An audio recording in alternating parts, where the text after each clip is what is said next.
Salam sejahtera para penonton. Selamat datang ke program Temu Bual Econ Roundtable bersama saya Datuk Dr. Madeline Burma. Dalam rancangan ini kita membawa beberapa pakar industri dan akademik sebagai tetamu untuk membincang isu-isu sosioekonomi Malaysia amnya dan Sarawak khasnya. Kita bersiaran dari World Trade Center Kuala Lumpur.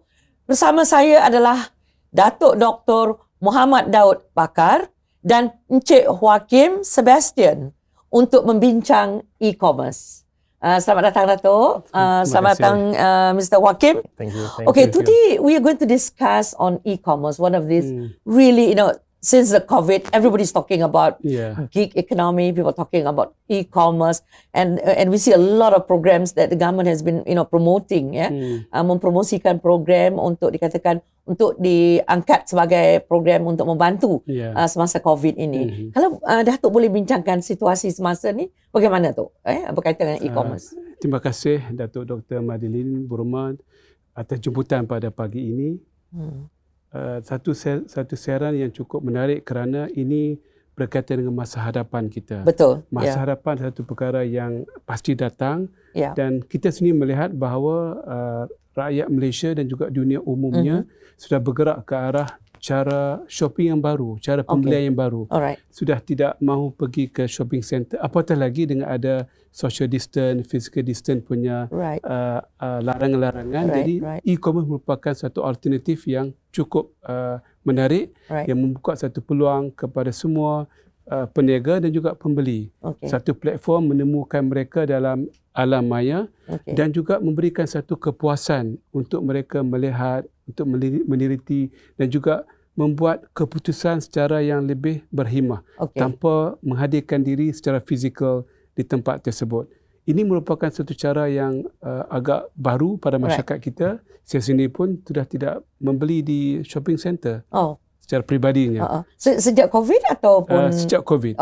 Sejak COVID. Jadi saya rasa saya pun peringkat umur saya sudah beralih kepada e-commerce ataupun e-shopping. Apatah lagi pada generasi muda dan sebagainya. For me, this is something that we need to embrace it, we need to celebrate it, we need to add value to it because e-commerce adalah future, cuma kena ada adding value untuk menjadikan lebih sustainable dan lebih memuaskan hati kepada semua stakeholders dalam e-commerce. Thank you, Tok. That's a good way to start our discussion here. So there is a lot of potentials, I'm sure. Okay, now I think I will shift my discussion. Joaquim, you are really in e-commerce yourself. Probably if you can discuss briefly the work that you're doing before this in e-commerce, and you have done quite a lot. Yeah. Okay, so I started my journey 8 years ago as a manufacturer and brand owner exporting to many countries in the automotive and interior decor industry. So we make decals, right?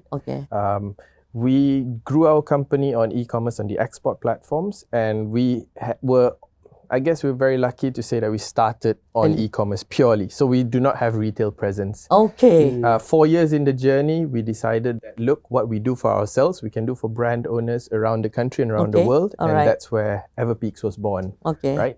So when Everpeaks was started, we actually helped brand owners expand. And what we found, the real challenges were, number one, brand owners who wanted to go digital did not really have the manpower, the skill sets to actually do the work, right?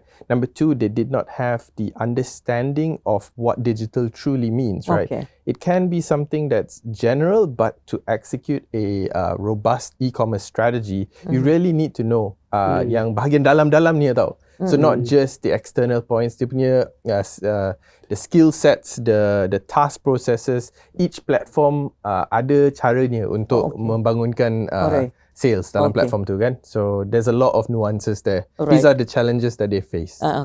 So basically, that was 4 years ago.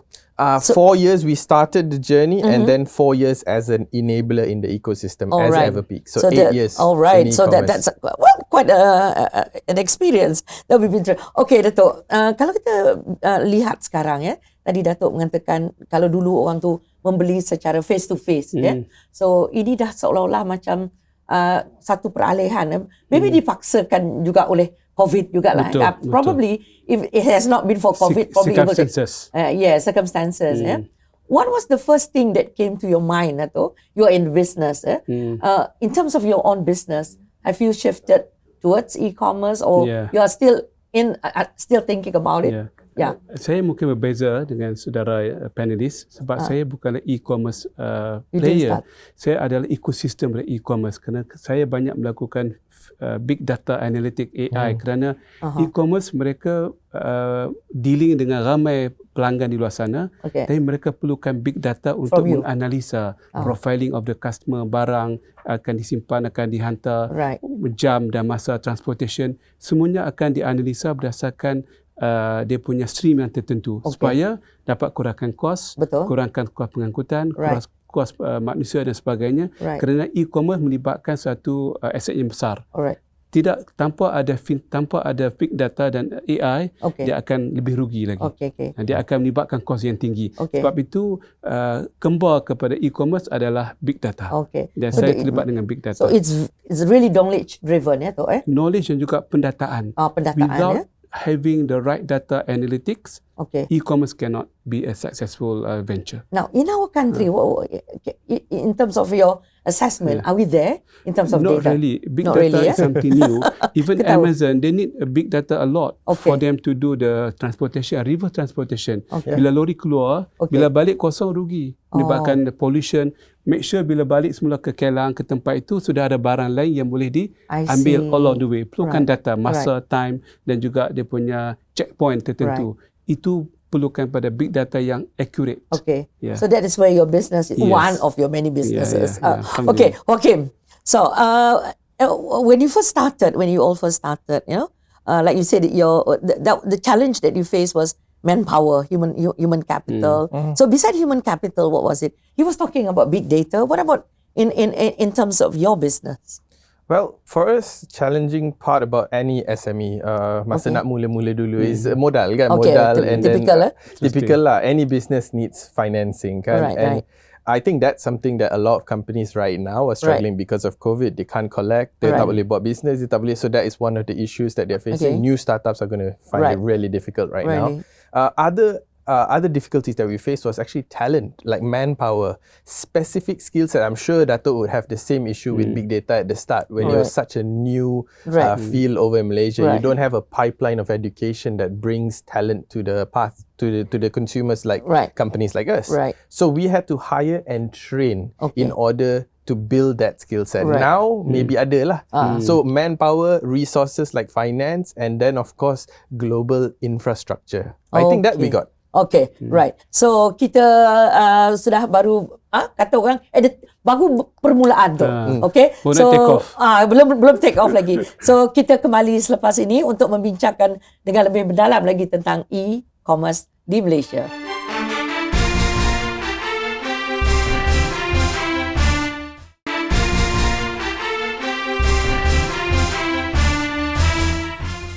Okey, kita kembali untuk membincang tentang e-commerce di Malaysia amnya, dan sedikit sebanyak nanti kita mungkin boleh sentuh di Sarawak khasnya.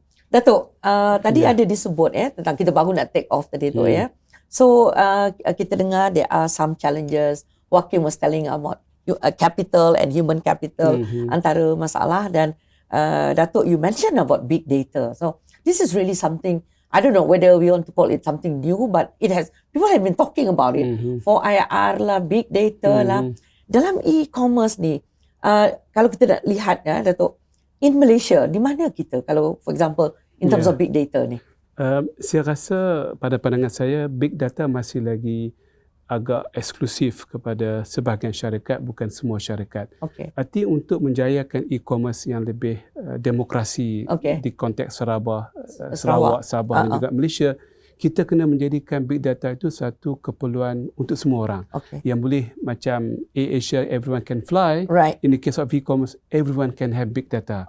Untuk mereka memudahcarakan penyusunan, storage, delivery, profiling customer dan sebagainya.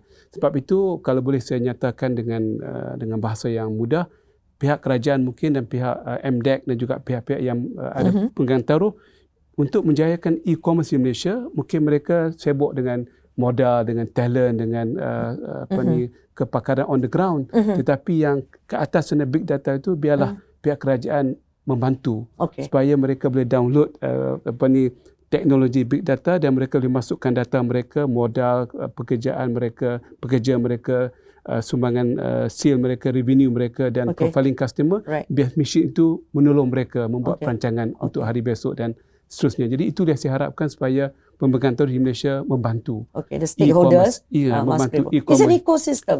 Yes, ekosistem yang cukup penting. Sebab dia melibatkan data yang telah structured, yang ada. Tapi perlukan data untuk smart learning machine untuk menganalisa. Itu yang perlukan bantuan daripada pemegang taruh di Malaysia. Just to from there, in terms of our universities, instead of our research institute, tak ada. Tu geleng kepala. Tak ada. Untuk even universiti kita yang hebat-hebat pun exposure dan juga appreciation pada big data ni baru peringkat tadika.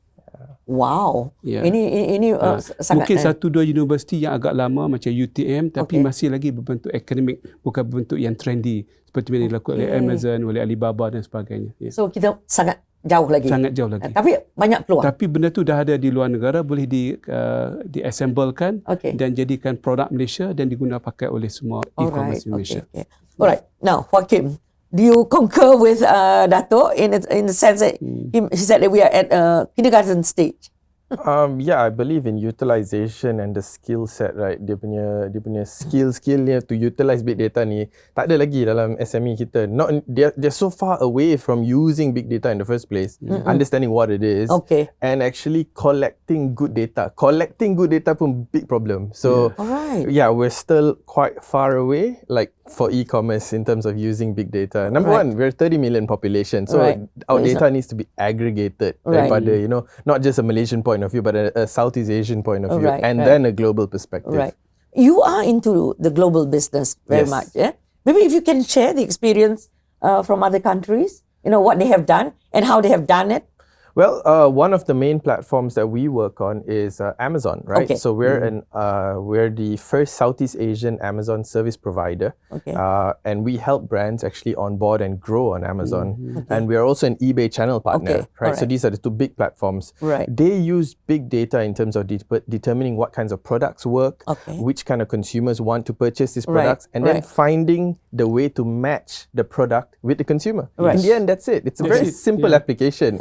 What product, what consumer, match them. Smart way. In a smart way, exactly. In an automated way that is not humanly managed. Okay. Now, my concern, Sarawak, do you think there is a lot of potential or what are the challenges? Oh man, Sarawak. Please share with us. Beautiful country, beautiful state, sorry. As big as our country, right? A huge potential there. I was there in Miri. I gave a talk actually in one of the institutions there, and the opportunities, the unexplored opportunities is vast, like products, especially unique cultural products and produce in Sarawak itself that the world wants. The world wants. What is not working there is distribution. So the issue is distribution. Distribution, logistics, and digitalization. These are the three biggest issues. So converting a physical product into the digital world, getting them into a warehouse, storing them properly, and then marketing them globally.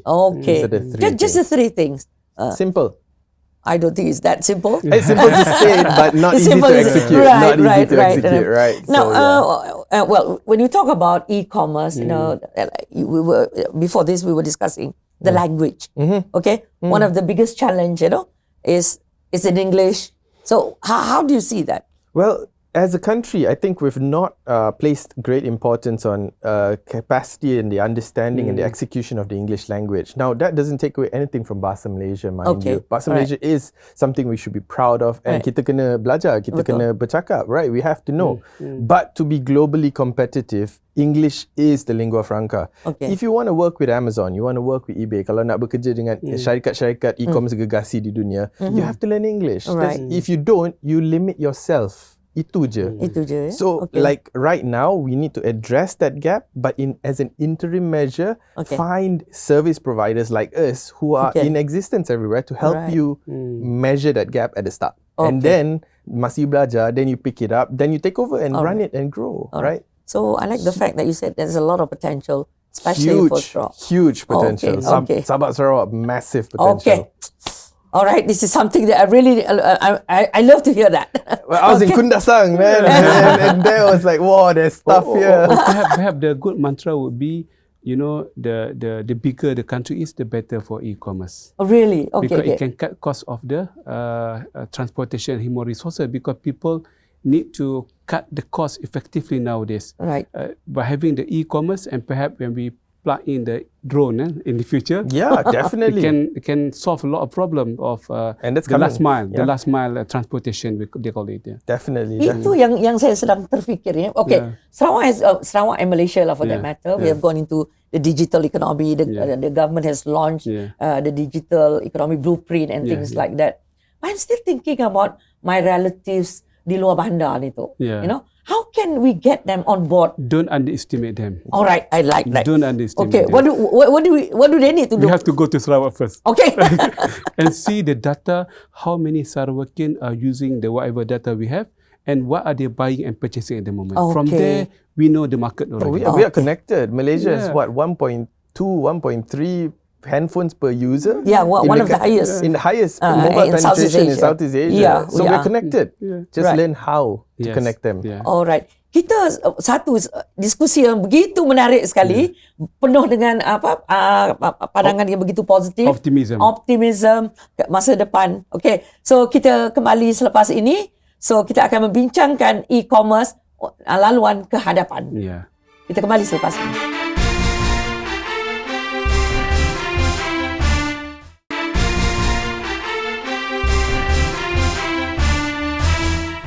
Kita kembali untuk membincang satu lagi topik yang sangat menarik pada hari ini, khususnya pada zaman yang tidak menentu ini. Dia call it VUCA ya.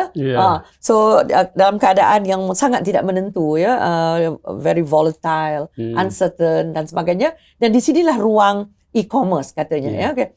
Kita dengar kerajaan memang banyak memberi insentif. Okey tu. Kalau kita nak fikirkan ya, tadi Datuk sebelum kita ke penghujung tadi, ada membincangkan tentang beberapa katanya apa yang boleh Sarawak lakukan ya. Kalau boleh Datuk kongsikan apa yang boleh Sarawak lakukan. Kalau boleh saya kongsi, I would like to believe that Sarawak has a potential. Pertamanya dengan ada pendataan yang cukup kepada rakyat Sarawak yang membuat shopping dalam bentuk segalanya, bentuk perkhidmatan, barang dan sebagainya. From there we can see the trend. Trend is the new equity. Dengan adanya trend yang menarik, kita tengok apakah e-commerce yang perlu diadakan di Sarawak untuk melihat market yang sudah ada. Itu yang existing client.